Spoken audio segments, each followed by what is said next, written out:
genre has been around for a little while now, but it's the first time I think you've sort of dipped into it. Was it something that you wanted to do for a long time, or is it something that it's quite a recent thing? Well, what was I? I was in Heartless, which was that Philip Ridley kind of horror. See, I'm not a horror fan, really. For me, Johannes Roberts brings the horror element and the gruesome sort of deaths without giving too much away. I'm a sci-fi fan. So for me, it was really important to kind of get the sci-fi element across, and that's kind of something I've always wanted to do. That was one of my biggest factors in taking Doctor Who way back. I wrote one of the episodes of Torchwood.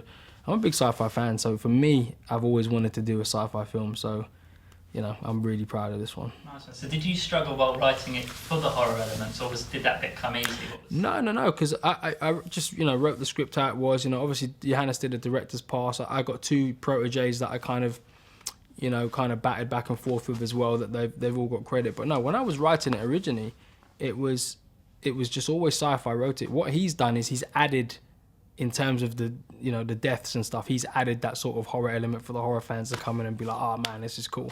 But when you hire him to direct, you let him direct. So I was just like, right, do what you got to do, man. As long as it stays a 15, just do what you got to do. So that was always important to you to get that rating?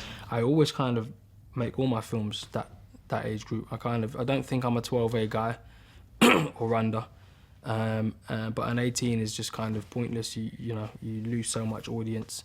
But 15 is good, and it's entertaining. They're good films, so I always try to go for that. Yeah, cool. A storage facility is quite a creepy place. Are you surprised that no one's ever tapped into that location before?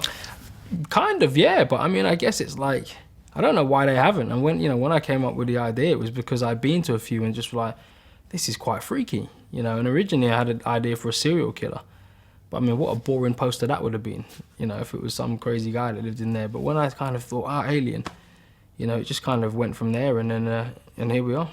Cool. And the alien in the movie is brilliant. How much input did you have into what it's going to look like, how it's going to be, and that sort of thing? I kind of let Johannes kind of go off and do that. I gave him a base model, and the base model, because I wanted humanoid, I wanted upright. The base model was like was the Spider-Man villain Carnage.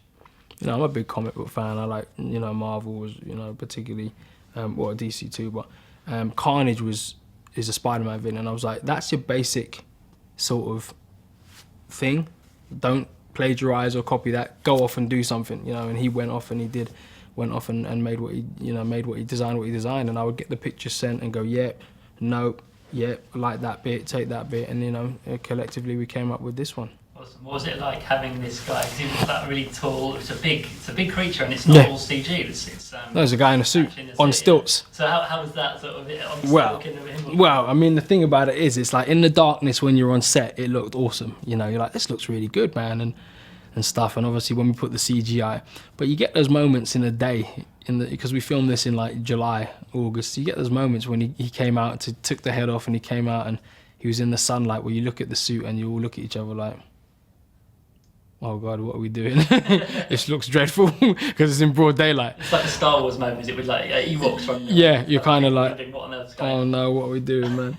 But of course, when you get back on set in the dark, it is awesome. We had a really great guy who's a movement specialist, and so, it really worked well, The cast in the movie is really great, and they work really well with you in it. How much input did you have into who was going to play the role? Again, it's one of those things where, Johannes... I was determined to not be one of those producers who just, especially having written the project, who just kind of like hires a director to do what he says. So I hired him and I just let him do what he does, really. And he would do the auditions, and I didn't even bother going, because I just wanted to let him do his thing. And he would say, this is the girl I want.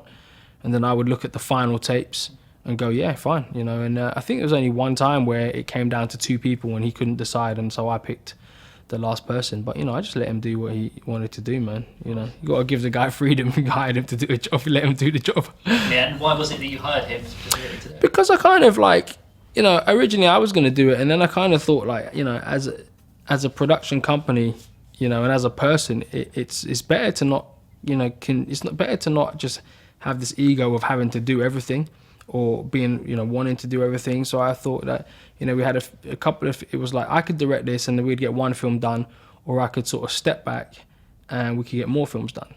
And I sort of stepped back, and then I was able to write Fast Girls and appear in that.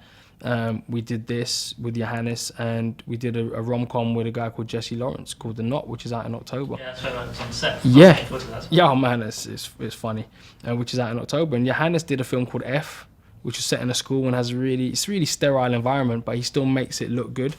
And so, you know, you can't get much more sterile environment than a storage facility when all the corridors are the same. So it's like, how do you shoot that well? And that's what he did. Absolutely. The movie's got some comedic moments in it as well, but essentially it's a horror film. Yeah. How did you strike the balance between getting... I'm a funny guy, man, like generally. So like we just, I don't know. I think that's just my writing style has that sort of humor to undercut darkness, you know, and I always kind of do that. And so, you know, Johannes kind of was into that as well. So we kind of just did it in a way like, I mean, on the page it's not necessarily funny, but you know, the situations and real life characters just make those moments funnier. And so it was a conscious choice to do it, but it wasn't like, right, this is where we have this gag. It's just like, just say things, and if they come out and they're funny, you know, we'll just keep them in. And are we going to expect to see more of these sort of films from you, this horror, sci-fi, the sort of thing that you want to do more of now? I just want to do different things, man, and like diversify, and I just don't want to do the same thing all the time. So, you know, who knows? I would love to do, I mean, the ending of this was changed. You know, I changed it halfway through. You know, we decided we didn't want to do the ending that was there, and I said, what if I do this? And Johannes was like, yeah, do that. So I did it, and kind of just wrote it, and we did it, and then, you know, we did the effects, and then we watched it, and we were like, there needs to be another one. Do you know, we were like, well, there's got to be another one. And like, even when I was writing it with the new ending that you see, and I kind of didn't necessarily think that way, just thought, oh, that would be cool. As a sci-fi, I was like, that would be cool. But when you see it, you go, okay, what happens now? And so hopefully we can do more, or we can do another one of these maybe, and hopefully I can just do more different things, you know? I've got to wrap up, but I need to ask you about Star Trek. When are we going to find out who you're playing, or if you're a goodie or a bad? When the film's out, probably. Really? Yeah. No, probably not Sort before of that. things, Unless the Americans or JJ says it, I just have, when the film comes out. What was it like for you just being on stage? Oh, it's great, man. It's great, you know. You must have learned a lot. Yeah, I learned a lot. He's an amazing guy. You can only learn from him, you know, and it's like, he's on point with everything he does, and he still manages to find time for everyone and have humour. So, yeah, it was just a great experience. Cool, nice one. I look forward to that, and I look forward to when this comes out later in the year. Wicked, thanks, man. Thank you very much, Yeah, cheers. You too.